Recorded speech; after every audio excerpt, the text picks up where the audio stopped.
Oi pessoal, tudo bem?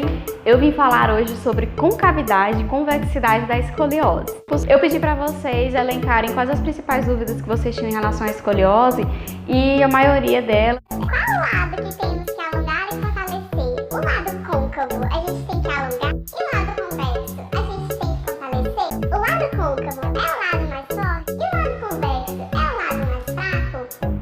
Não necessariamente. Bom, vou explicar por quê. Gente, na escoliose a gente tem uma disfunção tridimensional, né?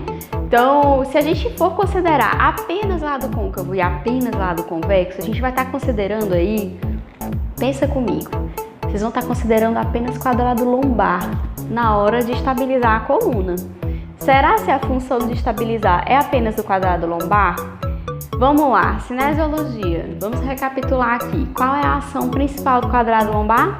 Fazer a flexão lateral da coluna, certo? E a segunda função dele seria estabilizar a coluna lombar.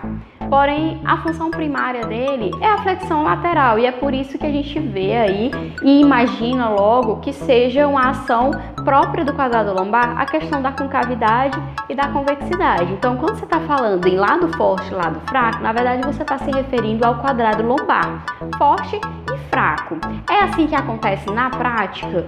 Não necessariamente. Nem sempre o lado côncavo é o lado mais forte e nem sempre o lado convexo é o lado mais fraco. Ambos os lados estão enfraquecidos, ambos os lados estão em disfunção. Sabe aqueles dois irmãos que brigam muito e eles estão lá no meio da confusão e a mãe vai lá e separa os dois e aí no final das contas quem apanha são os dois, não existe certo nem errado no meio daquela confusão, porque para começar não era nem para aquela confusão ter começado. Imagina aí, quadrado lombar, ele era para estar realizando uma função de flexão lateral da coluna e não de estabilização. Se houve essa disfunção, se houve essa briga de convexo e côncavo, significa dizer que aquela estrutura estava em disfunção e existem coisas mais complexas por trás disso. Por exemplo, a instabilidade da coluna lombar como um todo, principalmente da tríade da estabilização, que são quem? Intertransversais, interespinhais e rotadores. Se eu tenho uma coluna instável, é natural que meus outros grupos musculares eles entrem para compensar essa bagunça que está se formando na hora de estabilizar a coluna, tá? E aí entra a questão do quadrado lombar. Só que se eu tenho os dois lados em disfunção, um acaba sendo sobrecarregado mais do que o outro lado. Pode ser o caso do quadrado lombar do lado côncavo aí, inclusive. Há indícios, inclusive, de que o lado côncavo talvez seja até o lado mais fraco ainda do que o lado convexo. Porque se você for observar, quando a gente avalia a escoliose, o lado côncavo é o lado mais sequinho, né? Mais fino, mais para dentro. Isso pode sugerir, inclusive, uma atrofia dessa musculatura. Então, será se ele realmente é o lado mais forte? Bom, independentemente de saber qual é o lado mais forte, qual é o lado mais fraco, o que eu quero que vocês tenham em mente? Quando o aluno de escoliose chegar para vocês, não se importem tanto com a questão de convexidade e concavidade num primeiro momento. Deixa isso para um segundo momento. Primeiro momento, o que a gente tem que trabalhar mais? Crescimento axial para devolver o alinhamento funcional para aquela coluna da postura normal, trabalho de reforço de estabilizadores, principalmente da tríade da estabilização. Vou fazer um vídeo só sobre tríade da estabilização.